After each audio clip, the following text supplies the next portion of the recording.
Don't forget to subscribe and hit that notification bell, then click all. Thanks! Hi everyone, welcome back. And in this video, I'm going to show you how I did this nativity scene here. This is a stamping design, and I did it with a stamping plate from Clear Jelly Stamper. I bought my stamping plate online at a store called Lantern and Wren, and they sell a lot of different stamping plates from different companies and different brands. And this is what the plate looks like. It is a nativity scene plate, a layered stamping plate. It has everything to do with the birth of Christ.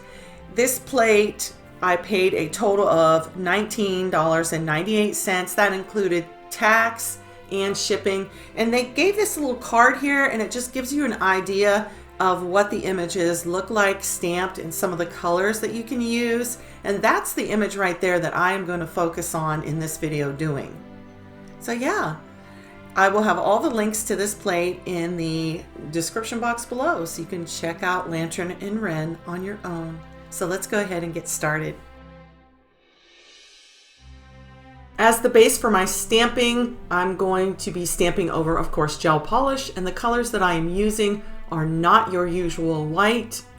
These are both by Madam Glam, and then this beautiful light blue called Honest Sky. And I'm going to be creating an ombre, and I'm not really going to go into big details about the ombre. I'm sure you've seen that before. I'm just going to go ahead and keep sponging these colors on until I get the opacity that I am happy with, and I will cure it and then clean the tacky layer off, and then we'll start stamping. And here I am, I just start stamping in some stars. I removed that tacky layer off of that gel polish. And right here I'm using a Q-tip and acetone. I need to remove some of those stars because I'm going to put the large Star of Bethlehem on top, and then where it shines down through onto the manger, and I need to remove those blue stars so you won't be able to see those through that. As you can see here, I am stamping in white, and that's what I like to do now. I like to initially stamp everything in white and then come back in with a color.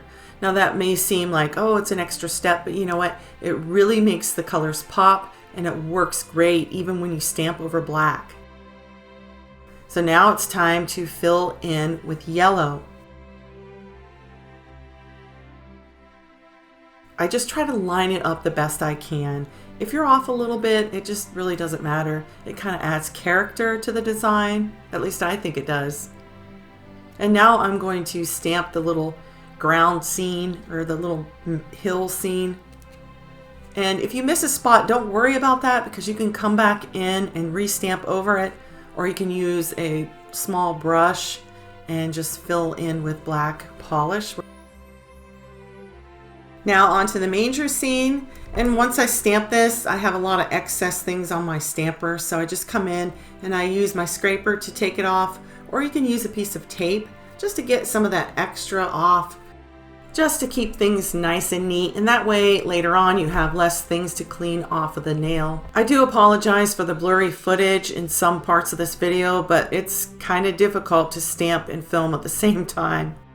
I'm coming in with a liner brush and some black stamping polish and just filling in where there is parts missing.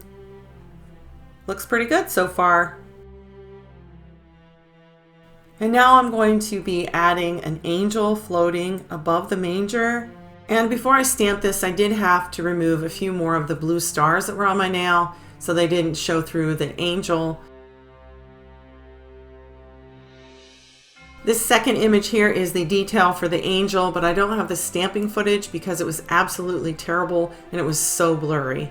It is seriously hard to stamp and film at the same time. And I try my best for you all, believe me. And here are the camels.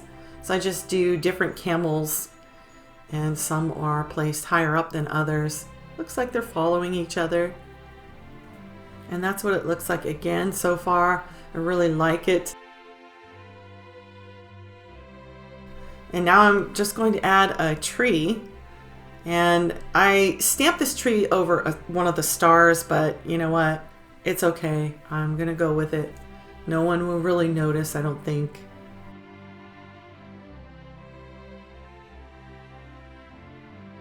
Again, here I am touching up the black where any of the black polish is missing. It looks very nice, very satisfied with it. And now I'm just going to stamp Holy Night onto the nail beside it. And I had to restamp over this again. I don't show that, but I did. I wasn't totally satisfied with how that image here came out, but it was okay. It had to be.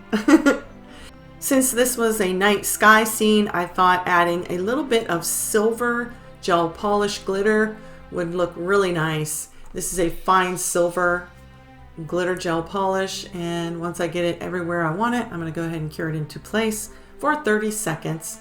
And now it's time to apply the matte top coat because I'm going for a matte look with these Christmas nails. And then once the matte top coat is applied, I will go ahead and cure that for 1 minute, and then I will clean off all this mess around the cuticle area, add some cuticle oil, and this is what the nail looks like. I'm really satisfied with it. I think it's just beautiful. This is the true meaning of Christmas for me. John chapter 1 verse 14, and the Word became flesh and dwelt among us, and we saw his glory, glory as of the only begotten from the Father, full of grace and truth. I hope you had a very Merry Christmas. I wish you a very Happy New Year. Thank you for watching, and I'll see you in the next one. Bye!